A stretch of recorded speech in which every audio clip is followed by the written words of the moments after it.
Morning bulletin में आपका स्वागत है। मैं हूं आपके साथ चावली। आज इस बुलेटिन में बात होगी बिहार विधानसभा चुनाव में भाजपा के प्रदर्शन से पीएम मोदी गदगद। दिल्ली के भाजपा मुख्यालय से किया कार्यकर्ताओं को संबोधित। गया में जमीन विवाद में भिड़ गए 2 गांव के लोग। मामला शांत कराने गई पुलिस पर पथराव कर 3 को कर दिया जख्मी।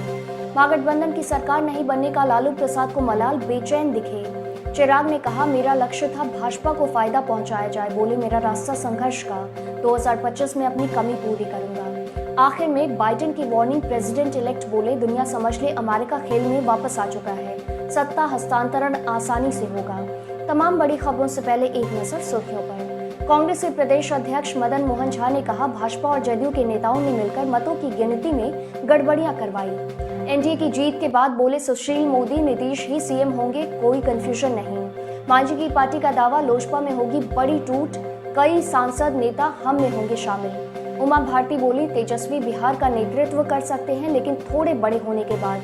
और सुर्खियों के बाद अब बात करेंगे आज की सबसे बड़ी खबर की। बिहार विधानसभा चुनाव के नतीजों में भाजपा को 74 सीटें मिली हैं। इस जीत से पीएम मोदी भी गदगद हैं। बुधवार शाम दिल्ली के भाजपा मुख्यालय से प्रधानमंत्री नरेंद्र मोदी ने कार्यकर्ताओं को संबोधित किया। आभार व्यक्त करता हूं महान देश की महान जनता का। मैं आज धन्यवाद अर्पित करता हूं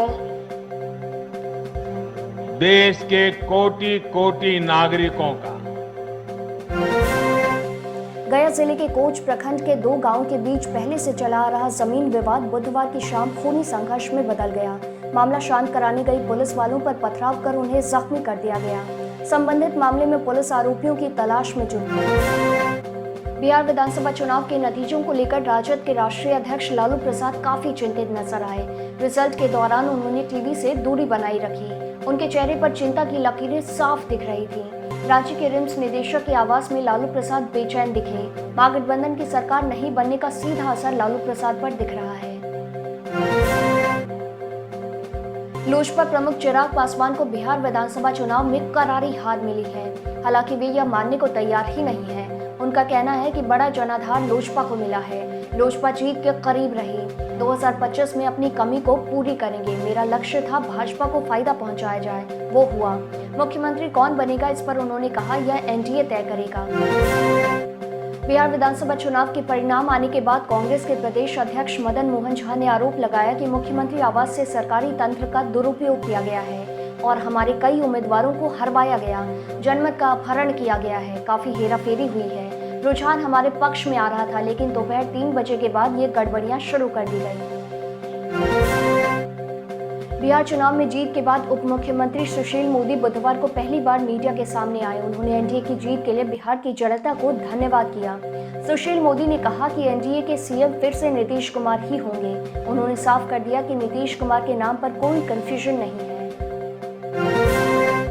बिहार विधानसभा चुनाव में बेहतर प्रदर्शन करते हुए 5 सीटें जीतने के बाद असदुद्दीन ओवैसी की पार्टी अब यूपी और बंगाल में भी चुनाव लड़ने की रणनीति पर काम कर रही है। एआईएमआईएम ने कहा कि पार्टी अब उत्तर प्रदेश और पश्चिम बंगाल में भी अपने पांव पसारने को लेकर आशान्वित है।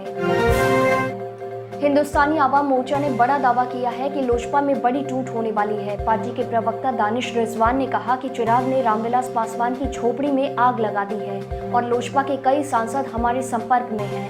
10 से 15 दिनों में लोजपा के सांसद व नेता हममें शामिल हो जाएंगे।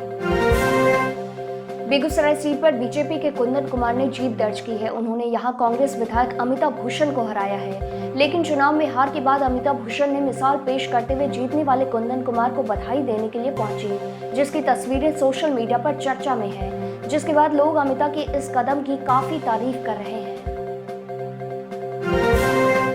बिहार विधानसभा चुनाव परिणाम को लेकर मध्य प्रदेश के पूर्व मुख्यमंत्री और भाजपा की वरिष्ठ नेता उमा भारती का कहना है कि तेजस्वी यादव बहुत अच्छा लड़का है, लेकिन बिहार अपने दांतों की खाल से बच गया क्योंकि तेजस्वी अभी राज्य नहीं चला पाते। उन्होंने कहा कि तेजस्वी नेतृत्व कर सकते हैं, लेकिन थोड़े बड़े होने के बाद। मिलते हैं छोटे से ब्रेक के बाद।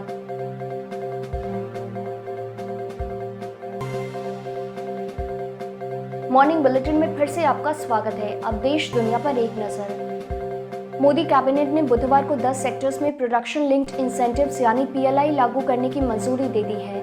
इस स्कीम के तहत 5 सालों में लगभग 2 लाख करोड़ रुपए का आवंटन किया जाएगा।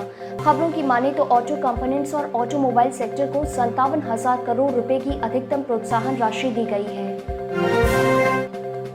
एलएसी पर कई महीनों से जारी तनातनी खत्म करने के लिए भारत और चीन के बीच सहमति बन गई है। दोनों पक्ष पूर्वी लद्दाख के पैंगोंग लेक एरिया से सेना पीछे हटाने पर राजी हो गए हैं। भारत और चीन 3 दिन तक रोज 30% सैनिक वापस बुलाएंगे। सैनिकों की वापसी 3 फेज में होगी। रिपब्लिक टीवी के editor in chief Arnab Goswami को सुप्रीम कोर्ट ने बुधवार को अंतरिम जमानत दे दी है। सुप्रीम कोर्ट ने अर्नब की याचिका पर सुनवाई के दौरान उद्धव सरकार को भी फटकार लगाई। कोर्ट ने कहा, अगर राज्य सरकारें किसी व्यक्ति को निशाना बनाए तो उन्हें यह महसूस होना चाहिए कि हम उसकी हिफाजत करेंगे।